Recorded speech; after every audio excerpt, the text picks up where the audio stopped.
والصلاة والسلام على سيد الأنبياء والمرسلين محمد وعلى آله وصحبه أجمعين، أما بعد.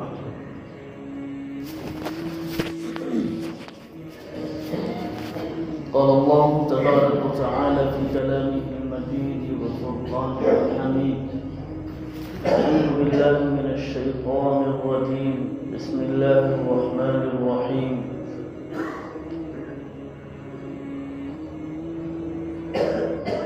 إن عدة الشهور عند الله 12 شهرا في كتاب الله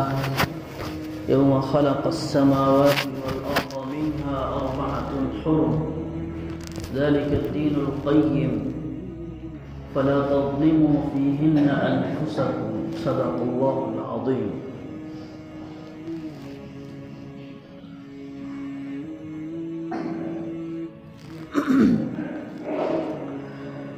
محترم بزرگوں، دینی اور ایمانی بھائیوں،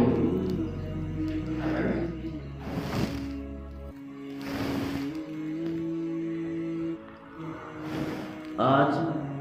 رجب کی 2 تاریخ ہے اور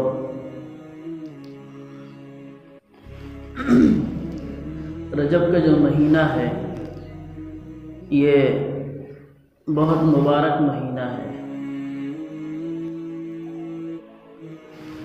قرآن کریم کی جو آیت پڑھی گئی ہے اس میں اللہ پاک نے فرمایا ہے کہ اللہ کے یہاں بھی مہینوں کی تعداد 12 ہے.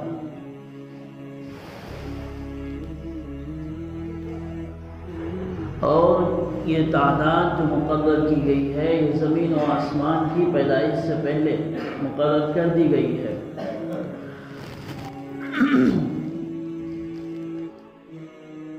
اور ان 12 مہینوں میں 4 مہینے ایسے ہیں جو محترم ہے، مبارک ہے، فضیلت والے ہیں.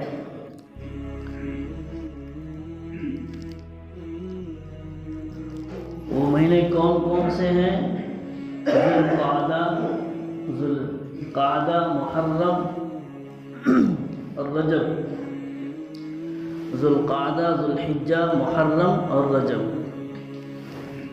تو 3 مہینے ایک ساتھ آتے ہیں، ذوالقعدہ، ذوالحجہ، محرم، اور ایک مہینہ جمادی الثانیہ اور شعبان کے بیچ میں آتا ہے اور وہ ہے رجب، جو کہ ابھی شروع ہو گیا ہے. رجب کا مطلب کیا ہے؟ رجب یہ ترجیب سے ہے، اس کا مطلب ہے تعظیم کا، تکریم کا، احترام کا. کیونکہ ہوتا یہ تھا کہ زمانے جاہلیت میں اسلام آنے سے پہلے لوگ اس مہینے کو محترم سمجھتے تھے اور اس مہینے میں غیر اللہ کے نام پر بتوں کے چڑھاوے پیش کرتے تھے. بتوں پر جانور کو قربان کیا کرتے تھے، جانوروں کو تعظیم کی وجہ سے، احترام کی وجہ سے. تو جب اسلام آیا تو اللہ پاک نے، اور وہ دوسری چیز یہ ہے کہ وہ جنگ و جدال، قتل و غارت گری، لڑائی جھگڑے بند کر دیا کرتے تھے رجب کے مہینے میں. تو اسلام آیا تو اسلام نے بھی اس کو باقی رکھا کہ لڑائی جھگڑا نہیں ہوگا، فساد نہیں ہوگا، قتل و غارت گری نہیں ہوگی، آپس میں میل محبت کے ساتھ رہیں گے. اور ایک چیز جو ان کے یہاں غلط تھی کہ بتوں کے نام پر چڑھاوے جو پیش کیے جاتے ہیں وہ چڑھاوے پیش نہیں کیے جائیں گے. صرف ایک ہی نام پر جانور ذبح کیا جائے گا، وہ اللہ کا نام ہے. اللہ کے علاوہ کسی غیر اللہ کے لیے چڑھاوے پیش کرنا، جانور قربان کرنا، نظریں اور منتیں مانگنا، یہ درست اور ناجائز نہیں. یہ درست نہیں ہے، یہ ناجائز ہے، یہ غلط عمل ہے. تو اللہ پاک نے قرآن کریم میں 4 مہینوں کا تذکرہ فرمایا ہے، منہا اربعۃ حرم، 4 اس میں سے 4، 12 میں سے 4 محترم ہے، اور حدیث میں اس کی تشریح بیان کی گئی ہے کہ 4 وہ یہ ہیں، اس میں ایک مہینہ رجب کا بھی ہے۔ مہینے آتے ہیں چلے جاتے ہیں، اور مہینے کیا بلکہ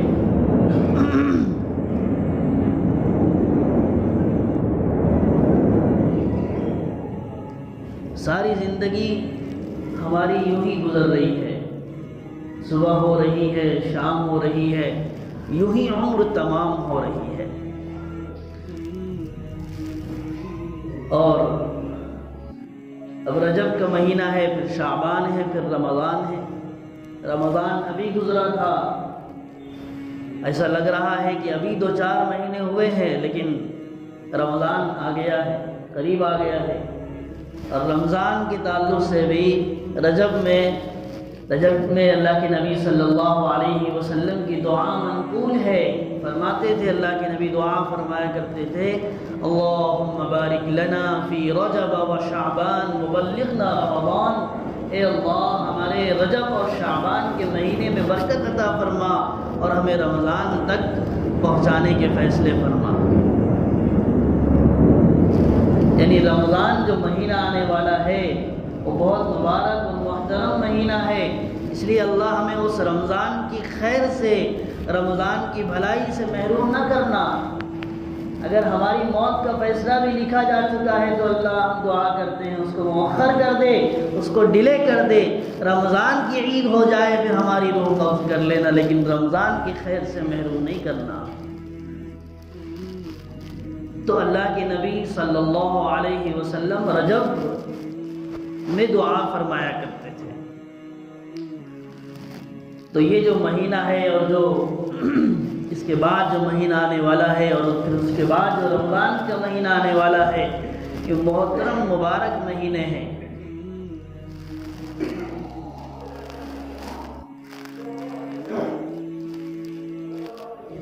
ویسے تو اللہ کے نزدیک اللہ قادر مطلق ہے، اللہ ہر چیز کا مالک ہے، جس کو چاہے محترم بنائے، جس کو چاہے نیچا کر دے۔ تو اللہ نے اپنی قدرت سے مہینوں میں بھی 12 مہینوں میں 4 مہینوں کو محترم قرار دیا، دنوں میں جمعہ کے دن کو مبارک اور محترم قرار دیا، راتوں میں ایک رات لیلۃ القدر کو فضیلت دے دی، اور پوری زمین اللہ کی ہے، لیکن اللہ نے اپنا گھر جو بنایا ہے وہ مسجد کو بنایا ہے، مسجد کو چن لیا۔ فرشتے بہت سارے ہیں، اتنے فرشتے ہیں کہ آسمان چرچراتا ہے، آسمان چرچراتا ہے۔ صحابہ کرام نے ایک مرتبہ آواز سنی چرچرانے کی، تو نبی صلی اللہ علیہ وسلم سے پوچھا کہ یا رسول اللہ یہ کیا ہے، کیسی آواز ہے؟ جیسے کہ تخت ہوتا ہے، تخت جب تخت پر جو ہے 2-4 لوگ بیٹھ جائے، اس کے اوپر جو ہے لوڈ زیادہ ہو جائے، 4 لوگ بیٹھ سکتے ہیں، 8 بیٹھ جائیں، جب وہ تخت جو لوڈ زیادہ ہونے کی وجہ سے چرچراتا ہے کہ اب ٹوٹے کہ تب ٹوٹے، ویسے ہی آسمان پر جو ہے چرچرانے کی آواز آئی، تو اللہ کے نبی صلی اللہ علیہ وسلم نے فرمایا کہ زمین آسمان پر ایک رائی اور ایک ذرے کے برابر بھی جگہ باقی نہیں ہے جہاں پر فرشتہ موجود نہ ہو۔ پورا آسمان فرشتوں سے بھرا ہوا ہے۔ وَلِلَّهِ جُنُودُ السَّمَاوَاتِ وَالْأَرْضِ، اللہ ہی کے لیے ہے آسمان اور زمین کے لشکر، اور اس لشکر سے مراد مفسرین نے فرمایا ہے کہ اس سے مراد فرشتے ہیں، اور فرشتوں کی تعداد اللہ کے علاوہ کسی کو نہیں معلوم ہے۔ تو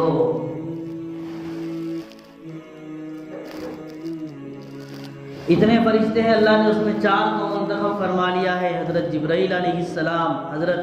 میکائیل علیہ السلام، حضرت اسرافیل علیہ السلام، اور حضرت عزرائیل علیہ السلام، ملک الموت جسے کہتے ہیں۔ تو اللہ نے اپنی قدرت سے جو ہے اس کو محترم بنایا ہے۔ اب اس میں ایک چیز، فَلَا تَظْلِمُوا فِيهِنَّ أَنفُسَكُمْ، اس میں ایک چیز، ایک سبق، ایک ہدایت دی گئی ہے مسلمانوں کو کہ مسلمانوں لوگوں کہ اس میں اپنے اوپر ظلم مت کرنا. فلا تظلموا فیہن انفسکم، اس میں اپنے اوپر ظلم مت کرنا. ظلم سے کیا مراد ہے؟ ایک تو ابن کثیر رحمۃ اللہ علیہ نے لکھا ہے، فرماتے ہیں کہ اور مہینوں کے علاوہ ان 4 مہینوں میں ذوالقعدہ، ذوالحجہ، محرم اور رجب، ان 4 مہینوں میں اللہ پاک نیک اعمال پر ثواب دگنا اور تگنا فرما دیتے ہیں، ڈبل ٹبل ثواب عطا فرماتے ہیں. اور اسی طریقے سے ایک گناہ پر بھی اللہ پاک سخت ناراض ہوتے ہیں اور سخت غصہ بھی ہوتے ہیں. تو جس طریقے سے نیکی پر ثواب زیادہ دیا جاتا ہے، اسی طریقے سے گناہ پر بھی اللہ کی پکڑ جلدی آتی ہے ان 4 مہینوں میں خاص طور پہ. تو اب ہماری ذمہ داری ہے کہ اب جب ہم روٹین کے مطابق زندگی گزارنے کے عادی ہو گئے ہیں، ہماری زندگی روٹین پر چل رہی ہے، اسلام اور شریعت کے کیا اصول ہے، کس طریقے سے ہمیں نبی صلی اللہ علیہ وسلم نے اور اللہ کے احکامات کیا ہے، کس طریقے سے ہمیں صبح اٹھنا ہے اور شام تک جو ہے اپنے بستر پر جانا ہے، پورا طریقہ ہمیں بتایا گیا ہے حدیث میں، کتاب اور قرآن کریم میں. اما فإن الحدیث فإن خیر الحدیث کتاب اللہ، فرمایا اللہ کے نبی صلی اللہ علیہ وسلم نے کہ سب سے بہترین بات اللہ کی بات ہے اور سب سے بہترین طریقہ اللہ کا طریقہ ہے، اور نبی صلی اللہ علیہ وسلم کا طریقہ ہے. وخیر الہدی ہدی محمد صلی اللہ علیہ وسلم وشر الامور محدثاتها، اور جو ہے سب سے برے کام وہ ہے جو دین میں نئے پیدا کر دیے جائے. وکل بدعۃ ضلالہ، اور ہر نیا کام، ہر بدعت یہ گمراہی ہے. وکل ضلالۃ فی النار، اور ہر گمراہی کا ٹھکانہ جہنم ہے. تو اب ہماری زندگی روٹین پر چل رہی ہے، اس لیے ہمیں روٹین، وہ ٹھیک ہے روٹین پر چلے بہت اچھا ہے، لیکن روٹین کون سی ہے؟ وہ روٹین جو نبی صلی اللہ علیہ وسلم نے بتائی ہے. اگر اس روٹین پر چل رہی ہے تو پھر ہماری زندگی کامیاب ہے، اور اگر اس روٹین پر نہیں چل رہی ہے تو پھر وہی ہے کہ آج تک ہم دھکے کھا رہے ہیں، ٹھوکریں کھا رہے ہیں، صبح سے لے کے شام تک ہم جو ہے پسینے بہا رہے ہیں اپنے بچوں کے لیے، اپنے ماں باپ کے لیے، اپنی بیوی کے لیے، اپنے خاندان کے لیے، لیکن اس کے باوجود بھی ہمارے کاروبار میں ویسی ترقی نہیں جیسے ہم چاہتے ہیں، ہمارے بچے ویسے فرما بردار نہیں جیسے ہم چاہتے ہیں، ہمارا دل کو ویسا سکون نہیں ملتا ہے جیسے ہم چاہتے ہیں. اس لیے ہمیں اس روٹین پر آنا ہے جو روٹین قرآن میں بتائی گئی ہے، جو روٹین نبی صلی اللہ علیہ وسلم نے بتائی ہے. تو یہ مہینہ بہت محترم ہے، مبارک ہے، اس لیے اب ہم جو ہے اپنی روٹین کو بدلنے کی فکر کریں اور اپنی روٹین اس روٹین پر لائے جو نبی صلی اللہ علیہ وسلم نے بتایا ہے. ظاہر ہے مسلمان کا سب سے پہلا کام جو صبح کا ہوتا ہے وہ نماز پڑھنے کا ہوتا ہے. فجر کی نماز پڑھ لو، فجر کی نماز کے بعد پھر تم کاروبار کے لیے نکلو اور جو ہے اللہ کی زمین میں پھیل جاؤ اور اپنے کاروبار کے لیے محنت اور مشقت کرو. لیکن اب ہمیں دیکھنا ہے کہ ہماری روٹین کیا ہے. ہم میں سے کتنے لوگ فجر کی نماز پڑھ کے کاروبار کے لیے نکلتے ہیں؟ حدیث میں ہے کہ اللہ کے نبی صلی اللہ علیہ وسلم نے حدیث قدسی بیان فرمائی کہ اللہ فرماتا ہے کہ جب میرا بندہ، یعنی آج ہم میں کا ہر کوئی شخص جو ہے اپنے آپ کو جو ہے مسلمان سمجھتا ہے اور فخر بھی ہونا چاہیے. وقال اننی من المسلمین، کہ ہاں میں مسلمان ہوں، اللہ نے مجھے بہترین مذہب عطا فرمایا ہے، بہترین دین اور بہترین زندگی جو ہے اللہ نے اسلام کی شکل میں، شریعت کی شکل میں ہمیں عطا فرمائی ہے. لیکن صرف نام سے جو ہے کام نہیں چلے گا، بلکہ جو اسلام کے اصول ہیں زندگی گزارنے کے، جو شریعت نے بتائے ہیں، ان طریقوں کو بھی اپنانا پڑے گا. تو سب سے پہلا کام آج ہم میں سے ہر کوئی چاہتا ہے کہ اللہ کی مدد میرے ساتھ ہو اور اللہ کی طرف سے خیر اور بھلائی کے فیصلے میرے لیے ہو، لیکن میرے بھائیوں ہمیں بھی تو غور کرنا ہے کہ ہم اللہ کے لیے کتنی کوشش کر رہے ہیں۔ اللہ پہلے چاہتا ہے، اللہ یہ دیکھتا ہے کہ میرا بندہ کتنی کوشش کرتا ہے، اس کے استطاعت کے مطابق اس کے جو ہے وہ جتنا کر سکتا ہے وہ تو کر گزرے، اس کے بعد میں آگے قدم بڑھاتا ہوں۔ تو حدیث میں صاف ہے کہ جب بندہ ایک بارش اللہ کی طرف بڑھتا ہے تو اللہ جو ہے ایک ہاتھ اس کی طرف بڑھتا ہے، جب بندہ ایک ہاتھ اللہ کی طرف بڑھتا ہے، میں مفہوم بیان کر رہا ہوں، جب بندہ ایک ہاتھ اللہ کی طرف بڑھتا ہے تو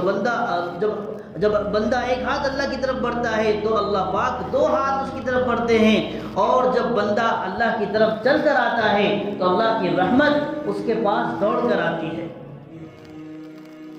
تو یہ مسلمانوں کے لیے بشارت ہے، خوشخبری ہے۔ اس کو مولانا تھانوی رحمۃ اللہ علیہ نے، حضرت تھانوی رحمۃ اللہ علیہ جو بڑے اللہ والے گزرے ہیں، بڑے عالم گزرے ہندوستان کے، آج بھی ان کے علم کا لوہا مانا جاتا ہے، انہوں نے کئی کتابیں لکھی ہیں اور ان کی کتابوں سے آج بھی مستفید ہو رہے ہیں، آگے بھی مستفید ہوں گے۔ انہوں نے بہت بہترین مثال بیان فرمائی ہے کہ یہ اللہ پاک کس طریقے سے اللہ بندے کی طرف آتا ہے، اللہ کی رحمت کیسے متوجہ ہوتی ہے۔ ایک باپ ہے، اس کا بہت چھوٹا بچہ ہے، وہ چلنا نہیں جانتا، اور باپ چاہتا ہے کہ میرے بچے کو میں چلنا سکھاؤں، تو باپ اس طریقے سے یہاں کھڑا ہوتا ہے، بچہ وہاں ہوتا ہے، اور باپ کہتا ہے بیٹے سے کہ آؤ بیٹے میری طرف بڑھو، تو بچہ جب اپنے باپ کی طرف بڑھتا ہے تو بچہ کھڑا ہوتا ہے، اور ظاہر ہے وہ کھڑا نہیں ہو سکتا، چل نہیں سکتا، لیکن وہ اس کو چلنا سکھا رہا ہے۔ تو جیسے ہی بچہ باپ کی طرف بڑھتا ہے اور کھڑے ہونے لگتا ہے اور گرنے لگتا ہے تو باپ اس کی طرف لپک پڑتا ہے اور اس کو صرف جو ہے پکڑتا ہی نہیں بلکہ گرنے سے روک دیتا ہے۔ بالکل اسی طریقے سے جب بندہ اللہ کی طرف بڑھتا ہے تو اللہ کی رحمت بھی اس طریقے سے بندے کی طرف بڑھتی ہے کہ تو بڑھ تو صحیح، تو میری طرف آ تو صحیح، تو کوشش کر تو صحیح، دیکھ میری رحمت تیرے لیے تیار کھڑی ہے۔ لیکن میرے بھائیوں ہماری ذمہ داری، ہم کتنا اللہ کی طرف بڑھ رہے ہیں، ہم کتنا اللہ کے اپنے استطاعت کے مطابق، اپنی کوشش کے مطابق، اپنی قدرت کے مطابق، قدرت کے حساب سے ہم جتنا کر سکتے ہو اتنا تو کریں کم سے کم۔ بس ہم بیٹھے ہیں اللہ کی رحمت کے انتظار میں کہ ہاں اللہ کی رحمت آئے گی، اللہ کی مدد اترے گی، ایسے نہیں ہو سکتا، بلکہ پہلے ہمیں قدم بڑھانے ہوں گے۔ جب ہمارے قدم بڑھیں گے اللہ کی رحمت پھر جو ہے آئے گی اللہ ہماری طرف۔ تو آج ہماری روٹین بالکل اپنے من مانی، اپنی خواہش کے حساب سے ہو گئی ہے، اور بلکہ اور اس سے اوپر کہا جائے تو غیروں کے طریقوں پر ہماری روٹین، جیسے غیر کی روٹین ہے ویسی ہماری روٹین ہے۔ ہماری صبح کب ہوتی ہے، ہمارے ناشتے کب ہوتے ہیں، ہمارے جو ہے برش ہم کب کرتے ہیں، اور دانت کب صاف کرتے ہیں، اور جو ہے ہم میز پر کب آتے ہیں، ناشتے کی میز پر کب آتے ہیں، یہ ہم میں کا ہر شخص جانتا ہے۔ کاروبار کے لیے کب نکلتے ہیں، نہ کاروبار میں برکت ہے، نہ دل کا سکون میسر ہے۔ الا بذکر اللہ تطمئن القلوب، دل کا سکون سونے میں ہے، دل کا سکون نہ مال دولت میں ہے، دل کا سکون نہ باہر کی یہ رنگین دنیا میں ہے، دل کا سکون اگر ہے تو اللہ کی یاد میں ہے۔ قرآن نے کہہ دیا الا بذکر اللہ، سنو، یہ لفظ آیا ہے قرآن میں، الا سنو بذکر اللہ تطمئن القلوب، اللہ کے ذکر سے دلوں کو اطمینان ملے گا، دلوں کو سکون ملے گا۔ اس لیے اللہ نے جو ہمیں عقل دی ہے، آنکھیں دی ہیں، تو ان آنکھوں سے ہم جب دنیا کو دیکھتے ہیں تو اس سے عبرت بھی حاصل کر لیا کریں، صرف مشاہدے کے لیے نہیں بلکہ اور نظارے کے لیے نہیں، اور لطف حاصل کرنے کے لیے نہیں، بلکہ جہاں بھی ہمیں ایسا لگتا ہے کہ اللہ نے مجھے مال دولت دیا، دیکھو ایک غریب کے پاس سے میں گزر رہا ہوں، اس کو رہنے کے لیے ایک گھر بھی نہیں ہے، اس کو کھانے کے لیے ایک دو روٹی بھی میسر نہیں ہے، تو اللہ نے مجھے کتنا بڑا جو ہے احسان مجھ پر فرمایا ہے۔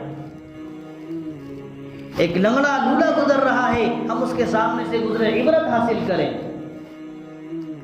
جب عبرت حاصل کریں گے اللہ کی نعمتوں کا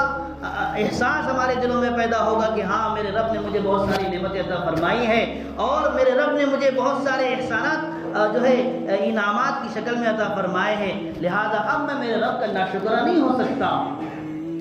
اس لیے اب جو ہے ظاہر ہے ایک مسلمان کی زندگی وہ اللہ کی احکام سے جڑی ہوئی ہے، نبی کے طریقے سے جڑی ہوئی ہے، ہم آزاد نہیں ہیں، ہم اللہ کے حکم کے پابند ہیں، ہمیں ہمارے ہر قدم کا، ہر لمحے کا، ہر منٹ کا، ہر گھڑی کا حساب کل قیامت میں دینا ہے۔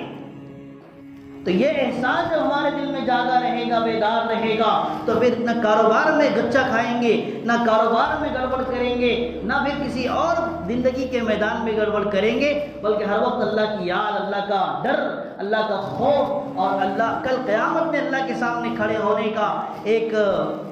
استحضار اور ایک دھیان جمع رہے گا، تو پھر گڑبڑ نہیں ہوگی۔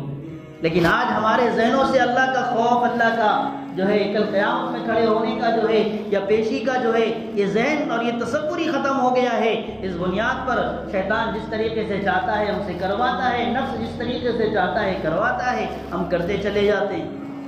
اس لیے میرے بھائیوں، یہ رجب کا مہینہ ہے، یہ رجب کے مہینے میں اللہ پاک نے اس رجب کے مہینے کو اللہ نے بہت محترم مبارک بنایا ہے۔ اور دوسری چیز یہ ہے کہ اس کے اندر جس طریقے سے اللہ پاک اور مہینوں کے علاوہ اس مہینے میں اللہ پاک نیکیوں کے بھاؤ کو بڑھاتے ہیں، نیکیوں پر جو ہے ایک نیک عمل پر ثواب کو دگنا فرما دیتے ہیں اور بہت ثواب عطا فرماتے ہیں۔ جس طریقے سے ثواب کو دگنا کرتے ہیں اسی طریقے سے گناہ کرنے پر بھی اللہ بڑی پکڑ فرما سکتے ہیں، اور بڑا اللہ کی طرف سے وبال بھی اتر سکتا ہے، اللہ کی طرف سے عذاب بھی اتر سکتا ہے، اللہ کی طرف سے پکڑ بھی آ سکتی ہے۔ اس لیے اس مہینے کو کم سے کم اب ہم تیاری کر لیں رمضان کی، جب رمضان آنے والا ہے۔ جس طریقے سے ہمارے نبی نے ہمیں بتایا، ہمارے نبی دعا فرمایا کرتے تھے کہ اللہم بارک لنا فی رجب و شعبان وبلغنا رمضان، اے اللہ ہمارے رجب اور شعبان کے مہینے میں برکت عطا فرما، ہمیں صحت عطا فرما، اور ہمیں جو ہے تمام تندرستی عطا فرما، ہمارے بیماریوں سے محفوظ فرما۔ کیوں؟ وبلغنا رمضان، تاکہ ہمیں رمضان مل سکے، رمضان کی عبادتیں مل سکے، رمضان کی تلاوت مل سکے، رمضان کی تراویح مل سکے، رمضان میں تیرے سامنے رونا نصیب ہو۔ یہ ساری چیزیں ہیں۔ تو یہ رجب کا مہینہ یہاں سے شروعات ہو چکی ہے، اب ہماری ذمہ داری ہے، اب تک جو زندگی گزر گئی، لیکن اب جو یہاں سے سنا ہے، جو یہاں سے ہمیں سیکھا ہے، یا جو کچھ سننے کو ملا ہے، اگر وہ میرے کام کی چیز ہے میں اس کو اپنے دامن سے باندھوں گا اور میں اس کو اپنے پلو سے باندھوں گا اور انشاءاللہ اس پر عمل کرنے کی کوشش کروں گا۔ غفلت کی زندگی پر اللہ پاک معافی فرما دیتے ہیں اگر ہم نیک خلوص نیت کے ساتھ اور خلوص دل کے ساتھ، سچے دل کے ساتھ توبہ کریں تو اللہ پاک توبہ قبول فرما دیتے ہیں، اور اللہ پاک پھر آگے دیکھتے ہیں کہ آگے کیا کر رہا ہے۔ اس لیے جو ماضی میں گناہ ہو گئے، لیکن اب یہاں سے میرا جو ہے نیا دن شروع ہو رہا ہے۔ اب میں اللہ کو راضی کر کے نبی کے طریقے پر چل کر اسلام کے مطابق زندگی گزار کر، اور آخری چیز اگر معلوم نہیں ہے تو علماء سے پوچھ کر، موبائل کے گوگل اور تمام چیزوں سے بہت سارے حادثات ہو رہے ہیں اور بہت سارے جو ہے چیزیں پیش آ رہی ہیں کہ لوگ جو ہے آج کی موبائل کی دنیا ہے تو مسائل بھی موبائل سے معلوم کر رہے ہیں، علماء سے پوچھنے کی ضرورت محسوس نہیں کر رہے ہیں۔ اس کے بنیاد پر ایسے فیصلے کر رہے ہیں کہ جب وہ فیصلے سننے میں آتے ہیں تو کلیجہ جو ہے منہ کو آ جاتا ہے اور بالکل افسوس ہوتا ہے کہ کہاں ہم پہنچ گئے ہیں۔ اس لیے آخری چیز کہ علماء سے اپنے ربط کو قائم رکھیں، اور علماء نبیوں کے وارث ہیں، لہذا وہی تمہاری رہنمائی فرمائیں گے، اور نبی چلے گئے ہیں، نبیوں نے علماء کو چھوڑا ہے، اور علماء نبیوں کے علم کے وارث ہوتے ہیں، ان کے مال دولت کے وارث نہیں ہوتے۔ اس لیے ہماری زندگی ایک روٹین کے مطابق جو اسلامی اور شرعی روٹین ہے اس پر چلانے کی فکر کریں، اور اپنی زندگی کو بالکل اس طریقے پر